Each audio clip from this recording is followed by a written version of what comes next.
Okay, namaste. What is your name? Isaac. Isaac Sian. Is that how you say it? Sian or? Yeah, yeah, exactly. Okay, cool, nice. So namaste. I'm so happy to finally talk to you today. I met you when you commented on so yesterday I had invited the Buddhist. There's this. He's not a monk anymore. He was at one point. But if you want to clarify the comment that he said, if you want to just first, because like my goal is to make sure that I'm going to do the best I can to have the correct information. Sometimes it might not be, but if later on, if someone comes up like you that can, so we'll start with that, I guess. Okay. Yeah, first let me say that my intention is not to say, oh, this guy is wrong, I'm right, or anything like that. My Absolutely, intention is the truth. And 100%. I want to say, as it's an obvious fact for people who are into thinking and studying, a lot of teachings of many religions, especially Abrahamic religions, being really distorted.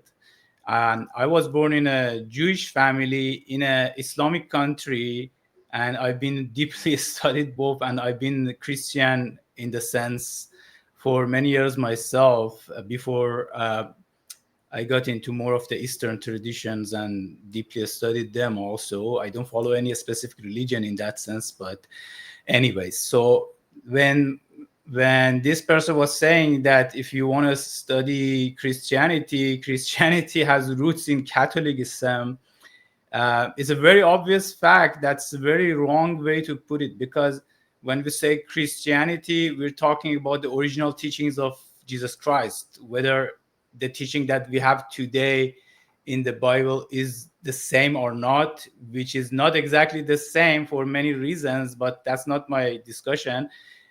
So the original teachings of Jesus, what is it? He basically lived like a swami, like a monk, and he was a very humble person. He taught people to humble themselves. There are many quotes about this in the Bible, where he said, for example, that the greatest among you will be your servant, or when you go to gathering, don't go and sit on the high place, sit on the low place, or whoever exalts himself will be humbled, and whoever humbles himself will be exalted. Very in alignment with the like Hindu Vedantic teachings and the Eastern things, right? But the reason that I don't really accept that as saying that like Catholic tradition represents teachings of Christ for many reasons, starting with, let's say, Jesus, first of all, his main teaching was about internal things. He was not into rituals, he was not into um, creating a religion or anything like that. And when he came, he was very against the mainstream tradition of Judaism at that time, very similar to when Buddha came, and there were a lot of distortion in the mainstream Hindu practices. He busted a lot of myths and encouraged people to give importance to love, service, to lack of sense of self. But when you go to Catholic tradition, for example, you see that first of all, it was heavily mixed with politics, and they made a hierarchy of the Pope and the other hierarchy of levels of people, and the Pope was the authority. And as you see, Pope sits on a throne with a stick and like a king, and very expensive in Vatican and whatever, they're building Oh, golden buildings and so on. So it's completely against how the teachings of Jesus was, including the simplicity of his teachings, where Catholic came and made complex rituals and again hierarchies and things like that out of the religion. For introduction, I think that's enough. Okay, yeah. So like my guru, Puja Swami Tadamanandaji of Arshabodha, right? He was born into a Catholic, faith, right? He was born and raised into that. And I guess his issue with that was that when they said you have to just blindly accept, like he asked if his Jewish friend would go to heaven, and they said you can't ask questions like that, right? And that's when he became like, that's it, this is it for me. And but then like years later, he felt something was missing, and so that's why he dabbed into the Eastern philosophy. So now I'm gonna transition and ask how you got into the Eastern traditions, and like what is your story and such. I mean, you gave a little bit of it, but if you if there's something more you. Yeah, since you are into Vedanta and I guess Ramakrishna tradition and things like that, um, Well, I follow the ancient rishis, not Ramakrishna, but that, so but because that's there's a difference. So there's the Ramana Maharishi, right? That's like the Neo Advaita, and then the Neo Vedanta, which is the Ramakrishna. But I follow the ancient rishis by Shankaracharya. But anyway, yeah, good. well, I believe they have all the same core message. So when you see, for example, Ramakrishna in the beginning of his life, he said, I believe that he went into all religions, and like he went to the mosque, he went to the church, and he found the same God everywhere.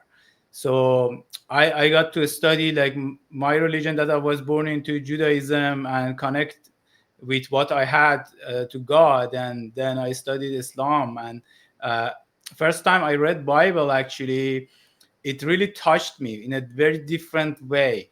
Like when I read the Sermon on the Mount, and it touched my heart. Like he's talking about real practical truth, like love and forgiveness and service. The kingdom of God is within you. You are all gods and all those things. And he was opposed by the mainstream Judaism at that time.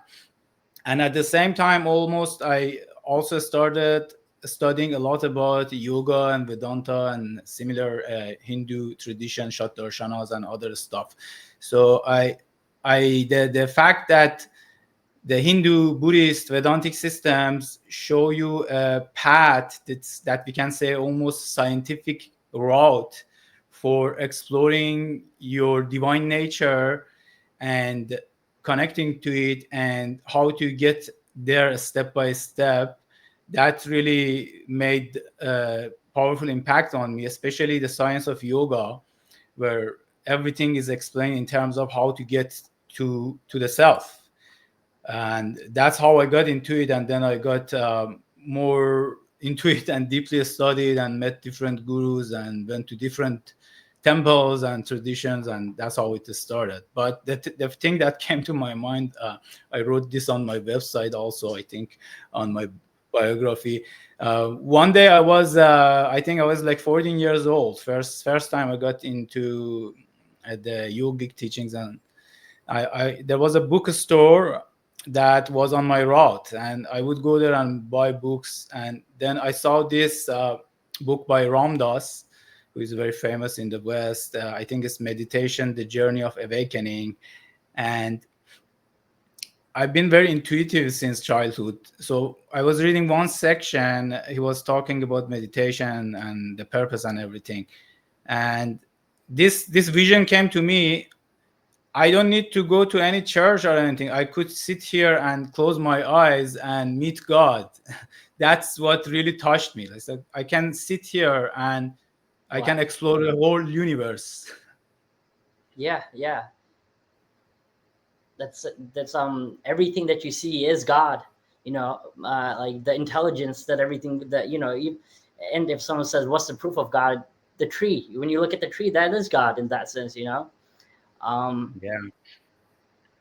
Well, that's for it. If you want me to say more about the whole question that If you was really want discussed. to, I mean, if you Okay. we can go in a different direction. It's up to you. Which if you want to Yeah, I explore. mean, for people who study, it's a very obvious fact. Like everybody knows it with a study, that like the Catholic Church uh, acted as authority in politics and controlled things. And even like the Bible, where that they they are the authority, that they said, oh, these texts are the real Bible. And we have a lot of other Bibles, whether any of them are correct or not, that's not the thing. But they said, oh, the only these four Bibles are correct. And don't you want to question why that for about 1,000 years the church kept the Bible for themselves and didn't allow other people to access it other than the church authorities and the clergies and whatever? And then even a few people that tried to translate the Bible, I think they were prosecuted and they were heavily opposed. And you know about the other things where the church was trying to sell heaven to people, and they gave a receipt to people, say, oh, now you donated this much, you get a land in the heaven. And the whole thing with Martin Luther King, which came and opposed them heavily. He's obviously very, very famous in the US. And those kind of stuff. I mean, there's a lot to say about it. My intention is to say that we need to study and question things and find the truth for ourselves. The biggest enemy of knowledge, especially finding the truth, is to just blindly accept something and not question it and not study it. Because if you go and study multiple religions and traditions and so on, you come to understanding of what is the core meaning of all of them. You know, I always quote this from Rumi, which is from where I was born, Iran. And he said this thing that about Quran, because like Sufism, like Rumi, they were also heavily prosecuted, and still they are persecuted. As a matter of fact, if I was back in Iran right now, I could be killed for saying these things. So Sufism also talks about the same exact things in many ways as Vedanta and a lot of Eastern traditions, like oneness and everybody is a manifestation of God and so on. But Rumi says about the comparison between the on the surface message of Islam and the core of it. He said, I took the core from the Quran and I left the skin for donkeys. So donkey is a metaphor for a stupid, ignorant person in Persian. It doesn't have that meaning in many other languages, but like in Persian, for example, if you want to say to somebody, you're stupid, you might say, you're a donkey or something like that. So I think then he says, in Arabic, it's like Hamar, right? Hamar or Hamar? yeah. I don't know. Oh, is it? Okay. I don't speak Arabic, but I know something. So yeah, it is. So the point was, when they eat the watermelon, the sweet thing, which is the point of watermelon, and then they throw the skin for the donkeys, and the donkey eats it and say, wow, such great food. So he used that metaphor to say, bro, the core, the sweet thing of religion is the real message. Just like the thing I said about the Catholics, like so many emphasizing on external rituals and things like that, and don't do this, do that, and stuff, which is not really the core. The core was the teaching, the Sermon on the Mount, that the law of service, divinity is within you. But we have in the Islam, according to Sufis at least, we have the Sharia and Haqiqat, which means the rules and the truth. So Sufis say Shariat is just for like mundane things and managing your day-to-day life. And if this guy did this thing, just prosecute him and stone him to death and so on. But Haqiqat means truth. When they say Haqiqat is the point of Sufism, like Vedanta and others, like find the truth by going inside. I didn't know any of this. Thank you for teaching me, because I didn't know any of this. You know, it's interesting, like regarding Sufism, right? Because I haven't dwelled into because the thing is that for me it's like too much. I just want to focus, because like whatever I can at the moment.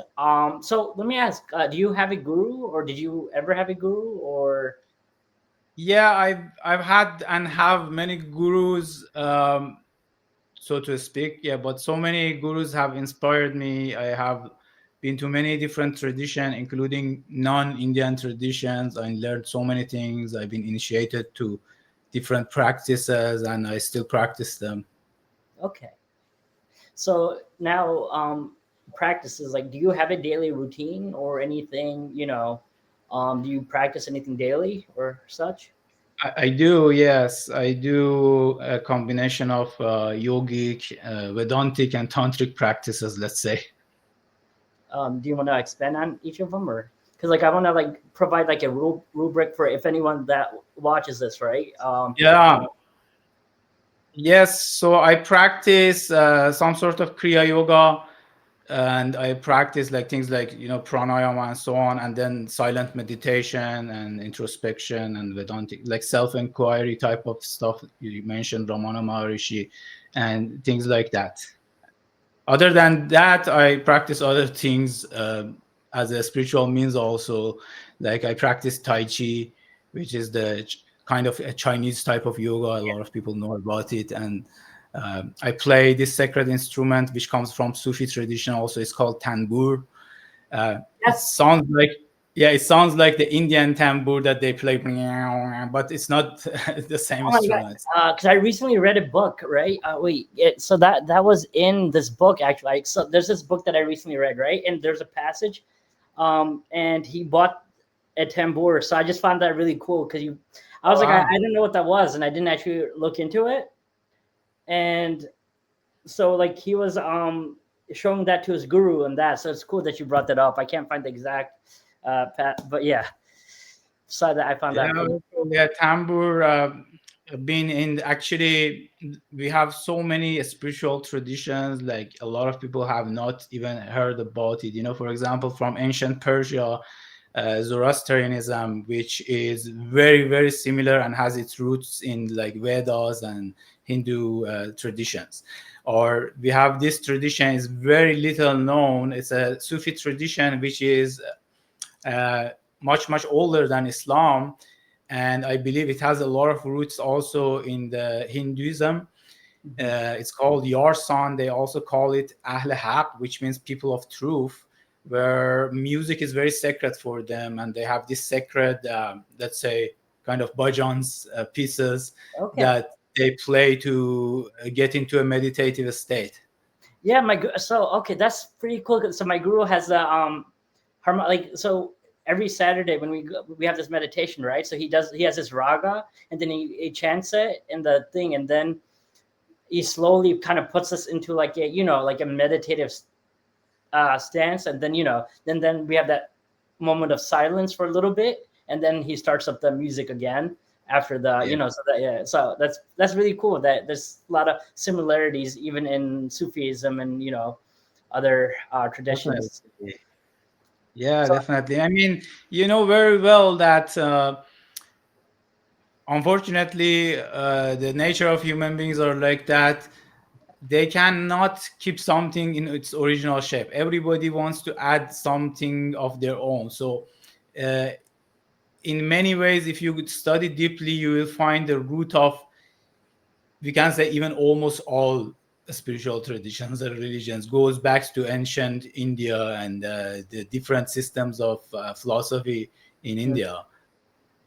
yeah, there's a Sankhya, the Charvakya, and like a whole bunch of other. I don't know about all the different but there are different ancient that in Jainism, I believe that they also like how you said studying like different paths and stuff, right? They believe in a chinta, but I don't know the name, but like it's like studying different parts of the elephant. Have you heard of that metaphor with the elephant and one person feels one thing?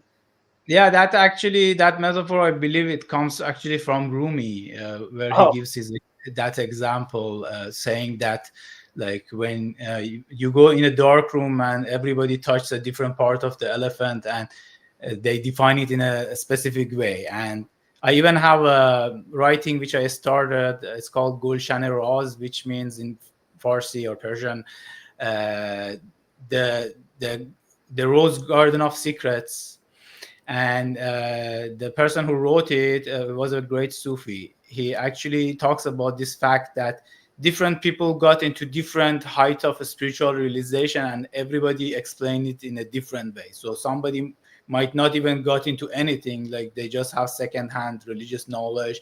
They explain it in this way. Like as I said, like back in Iran, like the mullahs, they are what they call them, the source of imitation, something like that. So you are supposed to just follow what they say. Same is in Judaism also. That's why Judaism and Islam, they don't promote thinking a lot, which is the exact thing that you need to do to find the truth. And I don't have anything against Islam and Judaism. I have something against the misinterpretation and misrepresentation of them, and just saying, oh, just follow these people, just follow, don't question anything. That doesn't get you anywhere. True. I feel like those two, so they don't promise anything in this life, but it's in the next life, which it's like, okay, but you don't know if you do that. First, you don't know if you did all the rituals correctly, because it seems quite strict. And if you did, there's no way that's in your next life, right? Whereas the spirituality, such as Vedanta and like even Rumi and that stuff, it's here and now. And Eckhart Meister too, right? I believe Eckhart Yeah, Meister. Uh, Meister. Yeah. yeah, Meister Eckhart. Yeah, and Yeah, so actually in the one of the Gnostic Bibles, the unofficial Bibles that the church doesn't agree with, I even read that in one place Jesus say, "Don't think that you're gonna do these things and go into a different world and get God," or whatever he said. That I don't remember the exact thing. He was saying, if you don't get it here, you're not gonna get it in your next life. And I think this misunderstanding even exists in Hinduism, and it got into Buddhism as well. That some people think, okay, Bhagavan Krishna said that at the moment of your death, if you remember God, you're gonna go to God. But how can you remember God if you have not practiced it deeply throughout your life? yeah, Because you're very compulsive at that time. so it's funny. My guru said, he's like he's joked about this.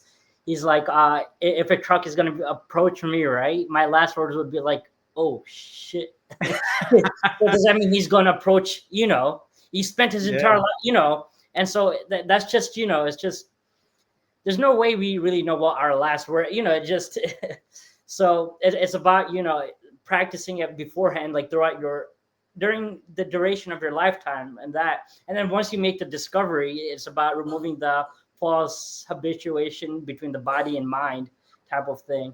So one time I asked so my guru says that the highest truth is it's formless, right? Formless for him.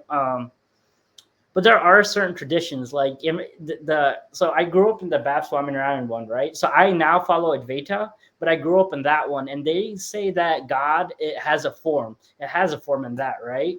But my guru says no, the highest truth is formless, something with that. So what's your thoughts on that in regards to, do you I believe God? mean, that definitely is true. The highest truth is formless, and not even Hinduism, but also other spiritual traditions talk about this. And I think Bhagavan Krishna, again in Gita, he says that the path of unknown is very difficult. He's actually in a way talking about the Vedantic path, because like you want to contemplate on something which you cannot address in any way.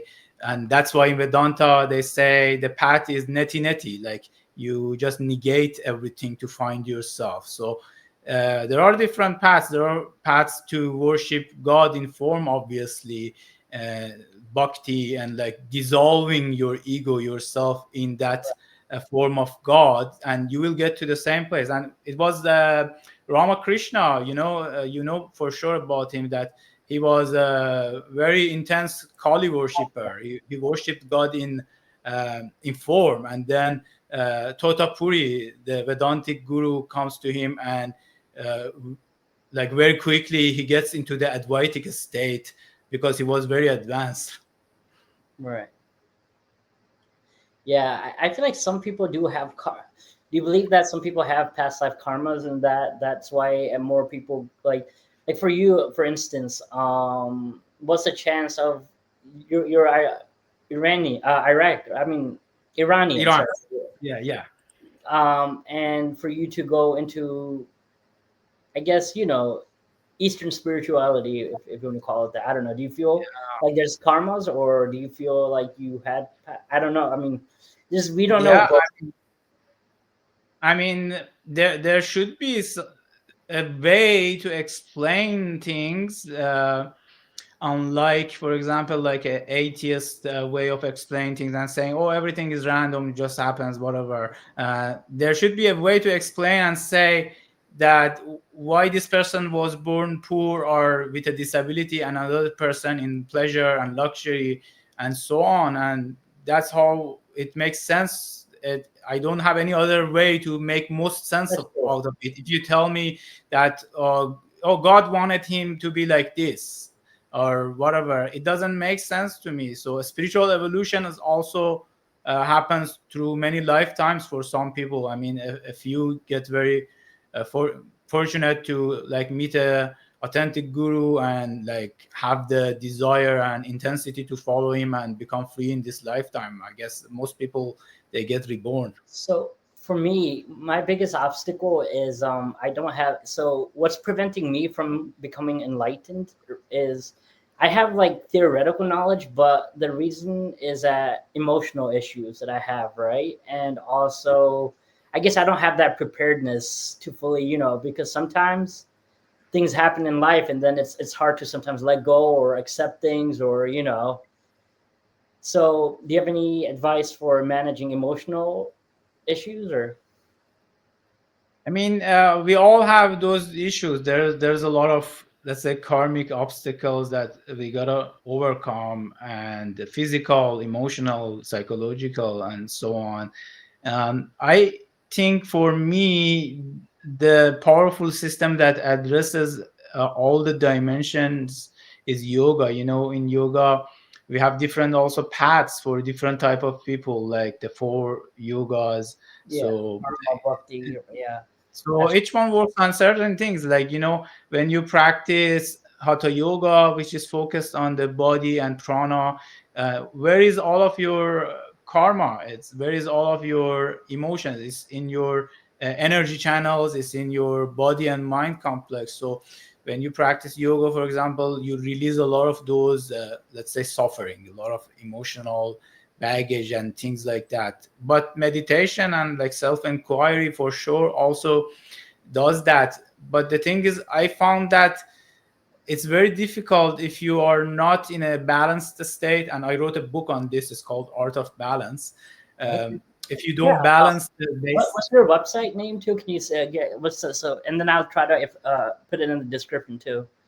Thank you. The website is greatnessglory.com. Okay.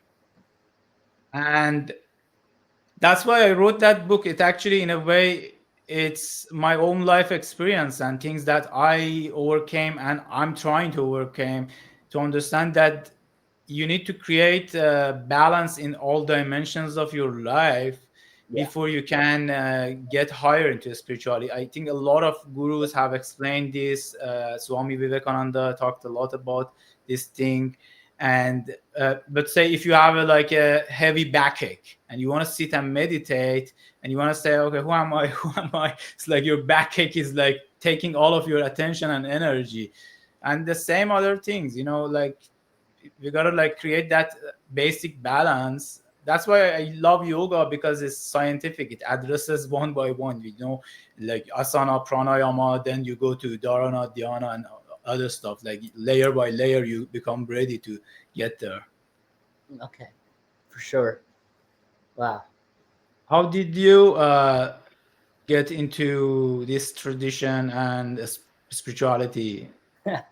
So I grew up in the bat. So this one, right? I grew up in that one, the Bad Swami Narayan one, but it required faith and just acceptance to a lot of the things, and it just didn't address my needs. And like I remember once I was talking to a Swami where I was like, but like I don't have faith in that. They said, okay, so when you go to a grocery store or so, and then when you buy a cereal, right, and you eat that cereal, how do you know it's not going to kill you? Don't you have faith? Don't you have faith that it's not going to kill you? And I was like, okay, I didn't really have a good counter at that time in that, and I was like, okay, maybe, but I still found like it didn't really it just didn't make sense why God, like I needed something that worked for my mind. And then one day I started studying Buddhism, right? Ajahn Sona. I was watching his videos of Ajahn Sona, and I never heard of Advaita Vedanta. And then one day, um, during COVID and that stuff, my guru, like, he got a lot of emails asking him to make a comparison between Buddhism and Advaita. And so he Mhm. finally made that video, and then that video popped up on my feed. And then I was like, wait, who's this random white guy, right? I was like, who's this guy? And I wonder where this guy's located. And then I looked, and he was only 15 minutes away from me. And he was there the entire time, and I didn't even know. And then I started attending. I was like, I still want to be Buddhist, but I'm going to see what this is. And I've been so I started attending the lectures and that. And still, I was like, nah, Buddhism, Buddhism. But then as I listened more and more to the Bhagavad Gita and all that stuff, I slowly just realized I couldn't find anything. Like, this was like the most perfect for me. Like, it just addressed everything. The only issue is that sometimes it's nice. Like, the thing is that my guru doesn't believe. He says God doesn't have a plan, right? There's no plan or anything like that. And sometimes I find comfort, like sometimes when the things that happen in our lives, maybe like, okay, maybe it was for my betterment, suppose, right? Yeah. But then that can be kind of countered. Suppose someone's getting like robbed or like attacked, right? And they say, oh, it's for your betterment. It's for your good. Is it really for, um I don't know. So that kind, so that's why what he says makes sense. It's true. But I guess maybe sometimes it's hard to let go of like a Santa Claus type of God. I don't know how to explain it, but Yeah. I was actually talking about the kind of same thing to one of my friends yesterday, and it was about, like, let's say, different, starting from animals. Different animals have different level of perception. Like, the perception that a dog or crow has is very different than earthworm, at least how we understand. So they see the whole world in a different way. And then I think, like, in your spiritual journey also, the more you existentially grow, not by just like acquiring knowledge, but when you uh, experience the truth, the things start revealing themselves to you, and it makes more sense. And I'm going through that regularly. Like, some things I cannot accept and it doesn't make sense. And when I grow more, I start to making sense out of them. So I think this thing that they say everything happens for your best, in a way, is in alignment with the meaning of karma. Because, like, if everything is your karma and there was a past life and so on, so everything comes back to you, and karma yeah. is not a punishment, it's a kind of lesson for you to evolve. I guess if you, okay, so there's a choice. If you choose to do practice the four yogas, right, then the blessings will happen on its own, and like in the way the universe, maybe that way, right. So then it'll unfold then for your betterment. Like when you perform and practice those four yogas, or like karma yoga, meditation, that then the universe will probably it'll probably reverberate, or whatever you want to call it. I don't know. There's just, I'm just, there's that. So the thing is that I was thinking about, something recently where if someone has Down syndrome, let's say, versus someone that's completely there, irregular, like, normals, yeah, does gravity like judge? Oh, it treats everyone similarly, right?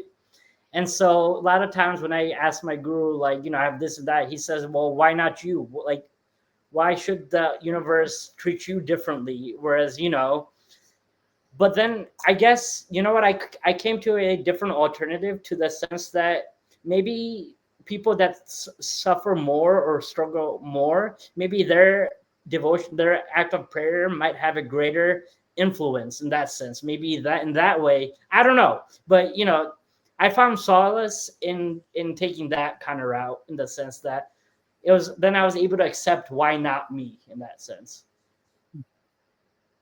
Yeah, I'm not sure. Like, I think I can say maybe when you enter in a spiritual path, what I studied in many traditions like Sufism and Vedanta and guru disciple relationship, actually your life gets harder in many ways unless you're just like doing that thing just as a entertainment. You're not serious about it. But when My you life want to has been go, getting harder. It's been getting harder ever since I've been. Yes, I think you're right, dude.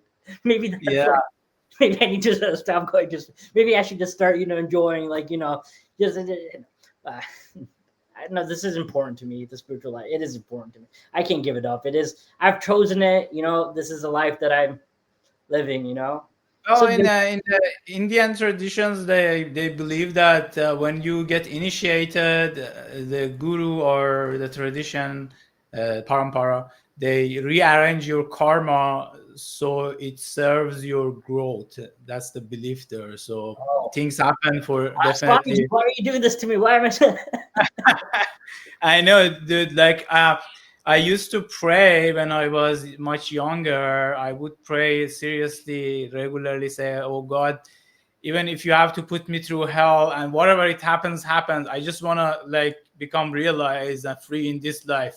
Yes. Recently, I've been kind of second, giving it a second thought. Like, I think I shouldn't have prayed like that. Yes, because it's easy, but then sometimes when you get real suffering, it's not, like, when people say, "Oh, I'll take your karmas. I want to take everyone's karmas." Yeah, but if you really can, life can be. Uh, so I was gonna ask, are you so for your diet? Are you a vegetarian or do you believe in? So like, what's your? No, I was a vegetarian for about 18 years. Then I got into some health issues and other stuff, which I'm not saying it's because of vegetarianism, but um, I was kind of like a little bit strict and narrow-minded about the diet at that time. But then I realized the diet is not really about morality because vegetables also have life, and even scientists say they have emotions and so on. Exactly. So the Yeah. yeah the way to they some people justify and say, okay, animals suffer, plants don't suffer. That's not a good justification for me. But I kind of became a pescatarian, so I sometimes intuitively I eat some seafood and things like that because of what my body is asking me. I talk a lot about like improving your intuition to connect with your body and stuff in my book also. So I listen to my body. Sometimes I do it like this. For example, one week I might eat like seafood every day, and another week it's like it even disgusts me. Like my body says, "No way! I don't want you to put like any animal flesh inside me." So I Mhm. just listen to my body. Yeah, no, no, that's yeah, I used to have this rigidity where because I was like very against meat. I've never tried meat in that, right? So I have this, because I was brought up in that, thinking that sense, right? And my guru has been after me in the sense that he's trying to open my mind into meat. So every time I kind of go against, he will find a way to then normally he preaches vegetarianism, right? But then if it's like addressing me, he'll go the other Mm. route. He'll go the other route, because each person the guru, caters to what Yeah. he sees that this might be an obstacle for someone, and for me that You know what I found about the difference of like vegetarian diet and like eating like animal protein is that some people, especially this happens in some spiritual people and yogis and so, um, they get into a state where they're not grounded enough. Let's say, I don't know if I have a better word to put it, but like you feel like you're not stable, like energetically, emotionally, or something. And even in many yogic traditions, I didn't know this, and I was surprised when I heard about it. Like the guru tell some people to go and eat meat because, for example, if you go to Ayurveda, Ayurveda generally advises on vegetarianism, but for some people advises to eat meat. Like if you want to make more yourself more stable or become more grounded, I was like strictly on vegetarian and sattvic diet. If you cook food with me with the spices at that time, I would kill you. Because like I was like strictly on a sattvic diet. I didn't want to take any spice, onion, garlic, whatever. And then it created too much like um, spaciousness, spaced out, like lightheaded, whatever word is. Mm. And then I realized I was vegetarian, and then I found myself eating a lot of cheese Yes. because that's also an animal protein. Because like it helped me like kind of calm down, like ground. Then after many years, I realized, yes, sometimes it's okay for me to eat some fish or something. And I think fish is the purest form of animal protein for many reasons, according to Ayurveda and some other systems. Yeah. No, I think we need to learn to lean more on our intuition and develop it, and not to have rigid beliefs about anything, so we can stay open, like I always quote this from Buddha. I love this quote so much. He said that if you stick to your beliefs and consider them ultimate, even if one day truth knocks on your door, you will not open the door. So that's the danger of having rigid beliefs. Like I have a lot of beliefs myself, but I always keep the door open. If somebody comes and gives me good knowledge, and I consider that, I contemplate on it, and I say, oh, my way was wrong, maybe this is a better way to live, I consider that. but that's actually, I was thinking as you were saying this, I was thinking about this as you were talking about it, and I was like, well, I have the belief that I'm a human being, right? But then the knowledge says in Vedanta, it says, no, you're not a human being, right? It says you're not this body, you're not this mind, right? So then you have something that counteracts your belief, and then you realize, oh wait, it tells you otherwise, right? Yeah. I don't know. I'm just thinking about that as you're, yeah. Yeah, I mean, well, right now we are not into that state of consciousness, and we are living as a body and mind. So when we get there, everything is different. Like a lot of the saints in India, for example, avadhuts and whatever they call them, they're like, even like they're not conscious of their body. Like some of them, people even had to take care of their like mundane things because they were so absorbed in the higher consciousness. And that is actually the difference of, I think, yoga. Even Swami Vivekananda talked about this, that in the yogic path, you also learn kind of self-mastery, but I think Vedanta is more about just transcending everything, if you can. If you transcend everything, then it doesn't even matter. Somebody like kills your body or doesn't kill, it doesn't matter. Why do you care? Like, you're not even it.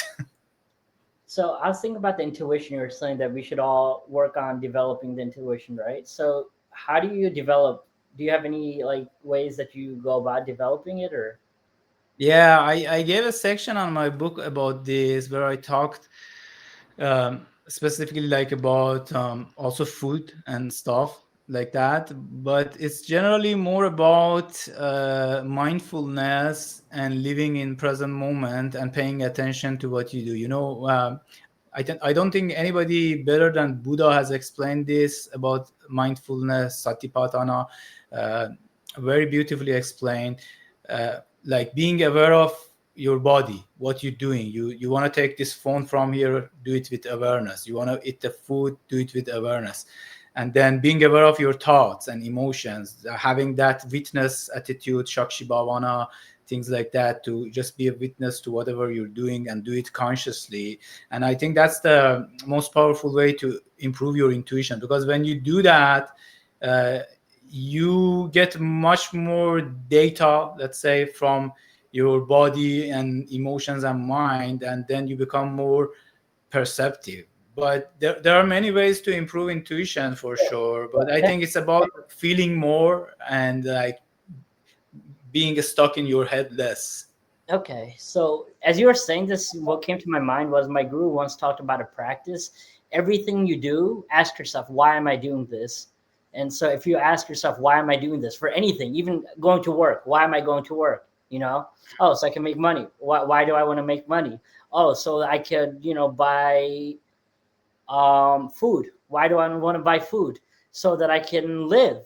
Why do I want Yeah. to live? So right. So, but it develops its sharper intuition, I feel like, as well. But I totally forgot about it. But then when you brought up the thing, it just came back to me. I'm like, oh, okay, yeah. Yeah.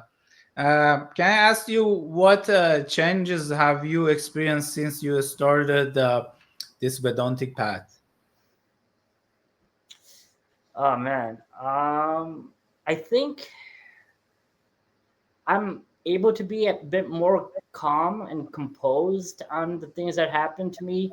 Not as much shaken, but there's still a lot of things that need to be worked on. So I mean, it has been, but the thing is that I also have OCD and other mental health things that are going on.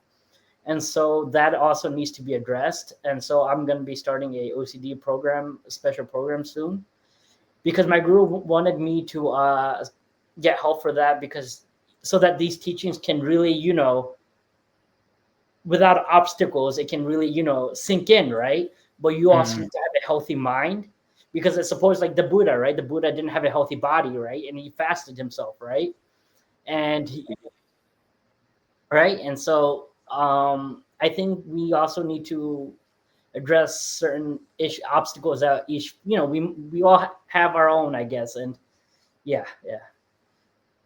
Yeah, I think Swami Vivekananda, I read a quote from him. I was actually interesting. He said, you cannot have a healthy mind without a healthy body. And Zoroaster also said the same thing, interestingly. So I think yoga is very precious. Ayurveda is very precious. These sciences for addressing everything except your consciousness, which you cannot address anyways. You are it, right? Yeah, you are. So Yeah. those sciences help a lot. I think like the pranayama definitely has saved my life so in so many ways. I Oh, am really? also, I've been a very ADHD myself also. Okay. Like when you do a breathing practice, something as simple as like nadi shodhana, the alternative Yeah. nostril breathing, it really calms you down, and it really balances your brain, and you become more focused. I think these practices are very good. That one, right? Yeah, I mean there are different formats of it, but the Okay. very basic way is like you exhale from one nostril, you inhale from the same nostril, you exhale from the other one, then you inhale, and then you do it. And the beginning stages doesn't have like breath retention, but even that is really powerful. It's like brings so much presence and groundedness to your system. Have you tried? There's a few modern ones called the psychedelic breath, where they go. And so I don't know. Have you ever tried those modern Yeah, ones? I've seen a lot of this kind of The new Sufi. age trend. Yeah, there's a Sufi breathing. It's like, I don't know. There's a few interesting new age ones that I've been actually recently. They're quite. It creates this cool feeling in the mind. I don't know. It's kind of like, to me. Yeah, they're very powerful, these practices. But the thing is that a lot of the new age things where they talk about these breathing practices, other stuff, you mentioned psychedelics, kundalini, and other stuff like that. The breath, Uh, not I they- don't, not the substances. I've never done psychedelics. yeah. There's a breathing technique called they call it No, the no, I psych. know. Like because you mentioned it, it came to my mind also. Uh, I was saying just like with the psychedelic substances, with the pranayama, kundalini, things like that, they were supposed to be very, very complex science, and then you were supposed to learn it in the context from a like authentic tradition and under supervision. But like people just like start learning it from a 1 minute reel and then start doing it. And how do you know that's the best thing for you unless you already like kind of advanced? Because that's why they say you need to learn it from supervisor, let's say, so he can Yes. supervise you and tell you what's good, because one breathing practice can actually work against you. In Ayurveda we have different body types like pitta, vata, whatever. So for somebody who has like an aggravated pitta or heat, if you do kapalabhati, bastrika, that kind of practice, like you do a strong expulsion, it actually increases your heat. You can start developing disease actually. What? Wow. I did actually. I think so. When I was doing certain of the pranayamas, I found myself a bit more angry. I found myself angry more, and I was like, wait, what? So maybe that's some of them maybe aren't always the right one. I don't know. That definitely happens. Like this is extensively explaining yoga and tantra.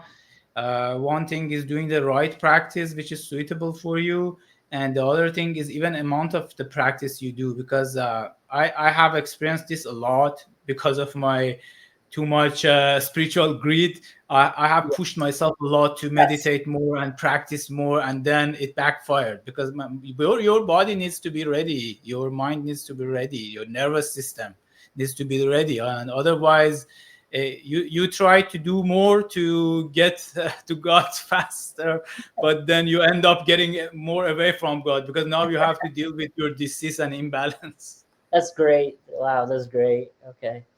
Yes, I think this is a great conversation. I'll send you the. Do you want the Google Drive link, or do you want the Yeah, conversation? sure. Okay, Yeah, I'll send thank it to you. you. It was a really pleasure talking to you. God bless Thank you. Pronounce. you. Take care. I'm gonna night until next time.